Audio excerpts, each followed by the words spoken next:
Hello and welcome to 2 Minute Info. In this video, we're going to be exploring how we can get inputs in Scratch and use them. A quick note, I will be using a project to show how we can do this so that you have a better understanding. So let's begin. So here's how the final product is going to look like. When I click on the green flag, it's going to ask me for my name, and I'll enter my name, which is Anya. And now it's asking me for my favorite color. Please pardon the typo there, but my favorite color is yellow. So now it's gonna say hello Anya, and it's going to change itself to my favorite color. Let's see how we can make this program. Now, to start off, I did go into costumes, and I just colored this cat into different normal colors like yellow, green, blue, red, purple, and pink, and black and white. It's very easy to color. I'll just show you how to color. So we're gonna click on this bucket and we're gonna choose a color. Let's turn the saturation up so we can change the color from here. And let's say we want a dark purple, so we can make this like dark. You can see the final color over there, so I'm just gonna make this a little bit darker. And now what you can do is when you hover over any part of this cat, it's going to change into that color.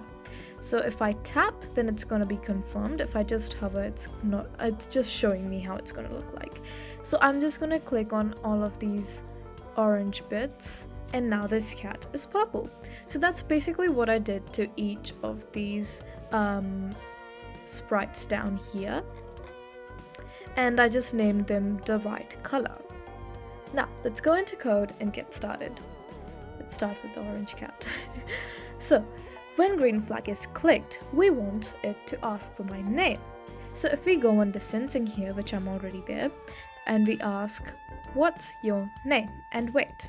So this is going to ask me a question, and it's asking me for an input. So I'm going to type in my name, Anya, and that's all. So, what did it do with my input? Basically, as you can see under this block, there is an answer block. If we turn it on, we can see that answer is actually Anya. So Anya has been assigned to answer. So this is where this input is saved. Now, the next step was to ask for the input for my favorite color. So I'm gonna just duplicate this, right? And put it down here. And let's say favorite color, and let's run it. So what's my name? My name is Anya, and my favorite color is yellow. So so we did see that the answer changed to Anya, but then it changed to yellow. So this is where variables can come in handy to keep those little responses that we had. So I'm going to make a new variable, which is going to be name. And obviously in name, we're going to store the name. So we're going to ask what is my name, and let's go under sensing. We know this is answer. I'll just quit this here.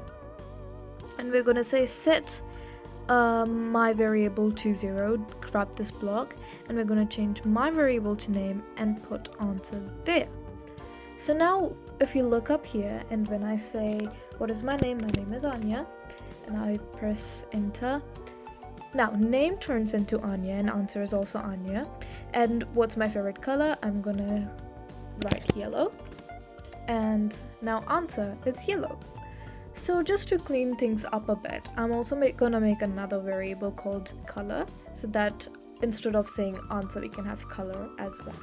So I'm going to make a variable called color, and I'll just say it's for all sprites because we don't have other sprites in here, so it doesn't really matter.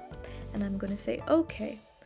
Now, this color, we can do the same thing. We can set color to, let's duplicate this and put it here. So now when we run it, when we say what's my name, I type in Anya. And then what's my favorite color, I type in yellow. And name and color are the right things. So the next step is to turn the cat yellow and for it to say hello Anya. So let's go with saying hello first. If we go into looks, and we can see there's something like say hello for a bit. So I'll just grab that bit.